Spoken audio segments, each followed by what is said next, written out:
Hey, this is Teresa Giacino at the Mary Sue, and welcome to Pull Wisely, our weekly feature where we tell you our top picks for comics this week, and you tell us in the comments below what you're reading. The Wicked and the Divine number 12, story by Kieran Gillen with art by Kate Brown, Jamie McKelvey, and Matt Wilson. This one's from Image Comics. This one's great because it's the Wicked and the Divine. There's something special about reincarnated gods with superpowers stuck in a power struggle. The writing for Wicked and Divine has always been top-notch, and this last arc is just superb.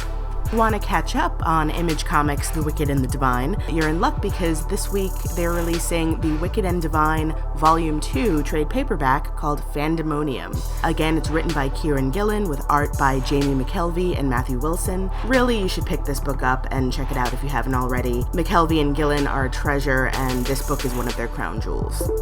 From Marvel this week comes the Unbeatable Squirrel Girl number 7, with a story by Ryan North and art by Erica Henderson. Squirrel Girl has a very special place in our hearts here at the Mary Sue, and I don't know that there's an issue yet that hasn't had us bursting into fits of laughter. Also out from Marvel this week is yet another book written by Kieran Gillen. This one is Star Wars Darth Vader number 7. It has art by Salvador Larroca, and this book will definitely tide you over until The Force Awakens comes out. We're total Kieran Gillen fans over here, so you should definitely pick up anything he writes. And there's been some interesting choices since Star Wars was handed over to Marvel, so give this book a try. And we've got more Marvel Star Wars coming at you. This time it's Princess Leia number 5, with a story by Mark Waid and art by Terry and Rachel Dodson. Again, Marvel has been making some really interesting and great choices with their Star Wars comics now that they have them. Leia usually gets a raw deal in most EU Star Wars plots, but in this series she gets some really great art, great storytelling, so you should definitely stick with this one.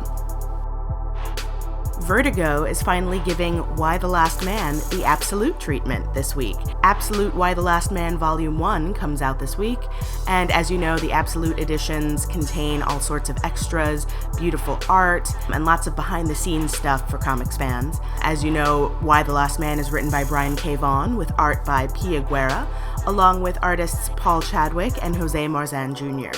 This is one of the first comics I've ever read. It's an amazing and, in my opinion, a classic book already. And if you haven't read it yet, you really should. It should be on your bookshelves in as fancy an edition as possible, and so Absolute Y the Last Man would be the way to go if you want to get started.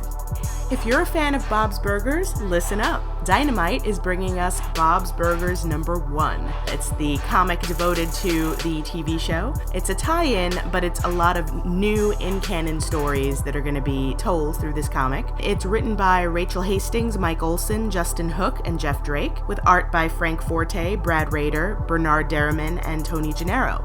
Now, those names might sound familiar to you, and that's because this comic is done by the writers and the animators of the show. So it's totally in canon, completely new stories, so if you love the Belcher family as much as I do, definitely pick this one up. From Graphic India this week comes the return of Grant Morrison's 18 Days. Back in 2010, Graphic India and Dynamite published 18 Days. It was one illustrated story, and now it's back for a comic. The original artist Mukesh Singh is doing the cover, and they brought on a new artist, Jivan Kang, to do the interior artwork, which is gorgeous from what I can see. It's a story of super warriors, it's Grant Morrison, so you know it's going to be delightfully weird. Definitely give this book a shot. IDW has a new book coming out this week.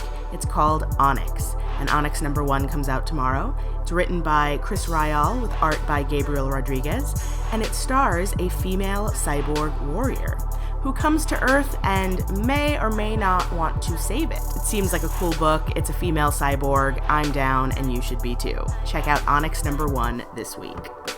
And we'll wrap things up with another Marvel book. It's A-Force number 2. If you haven't picked up A-Force number 1, we recommended it in Pull Wisely last month. You should definitely pick that up. It's a great story. A-Force number 2, I'm sure, is going to be equally awesome. It's written by Marguerite Bennett and G. Willow Wilson, with art by Jorge Molina. It's a great way to spend some time with an amazing group of female Marvel superheroes taking charge, running their own Avengers team. It's an awesome read. Definitely check it out. Well, that's it for the week of July 1st, 2015. This is Teresa Giacino from the Mary Sue. Definitely let us know what you're reading in the comments below, and remember to pull wisely.